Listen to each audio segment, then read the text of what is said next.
We have set a horrible standard in motion when it comes to fossil fuels. My name is Brendan Meek, and today I would like to discuss the importance of solar energy and the negative traits of fossil fuels.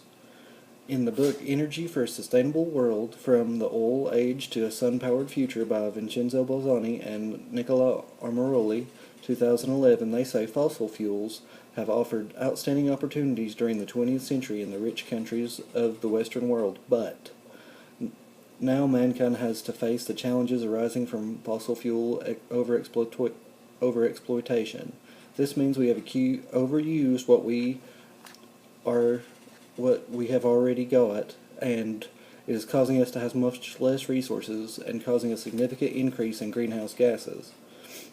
According to the book Thermodynamic Advantages of Using Nuclear Energy and the Regenerative Ranking Power Plants by Ying, 1999, there are 3 reasons solar energy was looked into. The first is the oil crisis that happened in the 1970s. The second is the problems that fossil fuels give to our environment. They cause the global warming process or climate change process that is by 2060 supposed to do some major damage. And the third is that nuclear energy is so dangerous it is not used in many countries.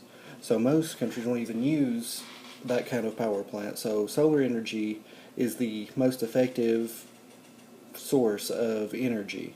There are several plans in motion that can facilitate solar power plants. People just need to stand up to the morally corrupt corporations who profit off fossil fuels while polluting our world. Solar energy has never contaminated anything.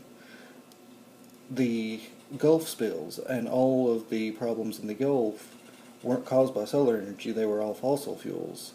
And I know that's a scary, attacking subject, but think about it. What's solar energy done to hurt anybody? Solar energy hasn't hurt anyone. My theory is that if we had a way to harness solar energy with wind energy, which wind energy is the cheapest, and both cause no extra added pollution, we could find a way to get rid of fossil fuels altogether. And there has been several different studies of people trying to fuse these together, but for some reason we hear one or the other as a society as a whole. And I think it's because the corporations are so effectively tell us what we want, instead of we tell them what we want. We want something that doesn't pollute. We want something that can come from something natural that you can't necessarily put a price tag on. But that is their livelihood, and that is how they make their money. They see an oil spill. They see all this stuff as a PR problem, as a PR issue. It's not they see it as an environmental problem. I want that to sink in, that they do not see it as they do not see it as an environmental problem. They see it as a PR problem, as a public relations problem. That means it's a certain amount of money they're going to have to spend to get rid of that problem, and nothing changes.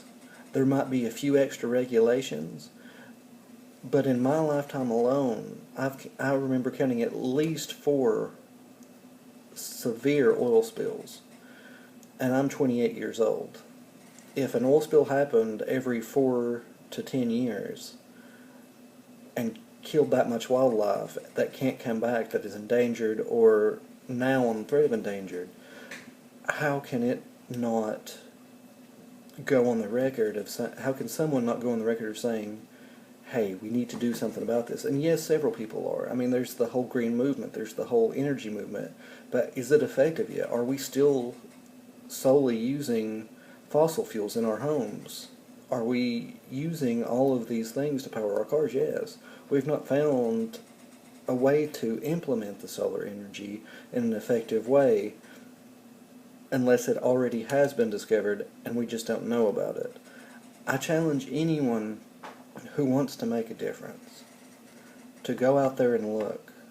Find a way to implement solar energy that is effective. And if you can't do it, find that engineer friend, find that person that can debunk the myths about solar energy and that can find a way to make it work, because we know in Hawaii it works. So why isn't it working here? My name is Brandon Meek, and I'd like to thank you for your time.